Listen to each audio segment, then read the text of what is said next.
Bonjour, dans cette vidéo, je vais vous parler de l'ordre des traits du chinois. Quel est le bon ordre pour tracer les traits? Comment est-ce qu'on peut savoir si on fait tout à l'envers ou si on est dans le bon sens? Est-ce qu'il y a une logique là-dedans? Quelles sont les principales règles à connaître? Je vais vous les expliquer donc maintenant. Alors, il faut savoir que l'ordre des traits en chinois n'est pas aussi mystique que ça, n'est pas aussi difficile que ça. Souvent les gens ils me disent « Ah oui, mais il faut retenir un ordre des traits pour chaque caractère, mais c'est impossible, c'est complètement difficile, c'est inimaginable. » J'ai envie de dire, mais au final, les règles sont toujours les mêmes. Donc il faut retenir ça. On a toujours les mêmes règles qui vont s'appliquer. On aura parfois des exceptions, mais l'avantage qu'il y a là-dedans, dans ces règles, c'est que c'est logique. C'est aussi logique que ce que je viens d'écrire. Parce que comme vous le voyez, j'ai commencé ici, en haut à gauche, et j'ai fait de gauche à droite, j'ai écrit de gauche à droite, jusque là ça va, et de haut en bas. Eh bien, les deux premières et plus importantes règles du chinois, lorsque vous tracez un caractère, c'est exactement la même chose que lorsque vous tracez une lettre en français. Vous allez commencer sur la gauche et vous allez partir du haut vers le bas, tout simplement. Ensuite, alors vous allez me dire, oui mais avec toutes ces graphies, avec toutes ces écritures comme ça, parfois on voit des gens qui écrivent les trucs à l'envers, mais alors c'est dans les détails, c'est pas grave. J'ai envie de vous dire, oui, c'est pas grave, parce qu'il y a plusieurs ordres. Il faut savoir qu'en Chine, par exemple, on n'a pas forcément les mêmes ordres de traits qu'au Japon.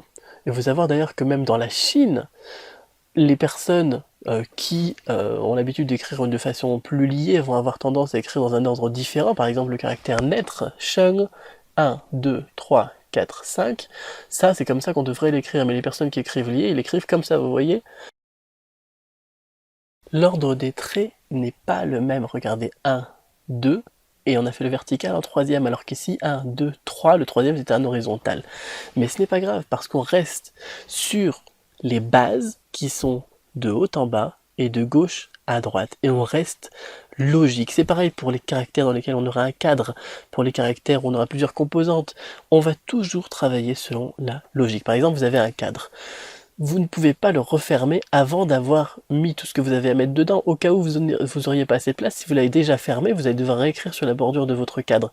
Tandis que si vous remplissez votre cadre et ensuite vous le fermez, hein, pour par exemple le caractère du pays, caractère Guo, et ensuite vous le fermez, là, vous pouvez garder des belles proportions et faire un caractère esthétique. Si vous le fermez d'abord, et qu'ensuite vous voulez essayer de faire votre caractère, vous voyez, c'est pas si facile que ça, votre caractère à l'intérieur, vous êtes limité, vous êtes obligé d'écraser votre caractère, tout simplement.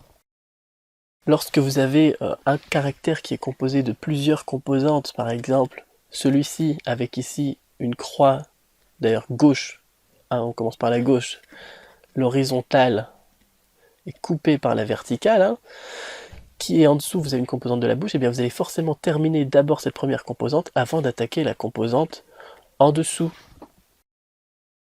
De la même manière, si vous avez composante gauche-droite, vous allez d'abord faire la composante sur la gauche et ensuite faire la composante sur la droite. Vous allez terminer, bien évidemment, un élément avant de commencer un autre élément.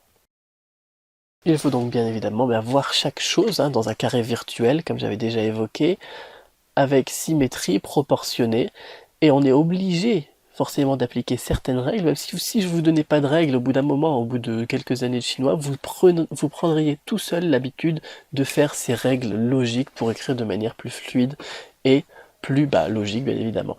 Donc, je vous ai mis en dessous de la vidéo ici, une petite fiche pratique qui va regrouper les 5 règles d'or, je pense, de l'écriture du chinois, de l'ordre des traits. Donc la première c'est de haut en bas, la deuxième c'est de gauche à droite, la troisième c'est on remplit le cadre, la clôture avant de la fermer, la quatrième c'est la verticale qui coupe l'horizontale, on l'a vu aussi, et ensuite une composante à la fois. Vous pouvez imprimer ça et mettre ça dans vos cours, d'ailleurs vous devez imprimer ça et mettre ça dans vos cours, l'avoir toujours sous les yeux, et vous verrez que parfois vous faites des caractères d'une manière illogique, et vous pouvez changer ça en faisant tout simplement la même chose qu'en français, en écrivant de gauche à droite. Voilà, je vous dis à très bientôt pour une autre vidéo.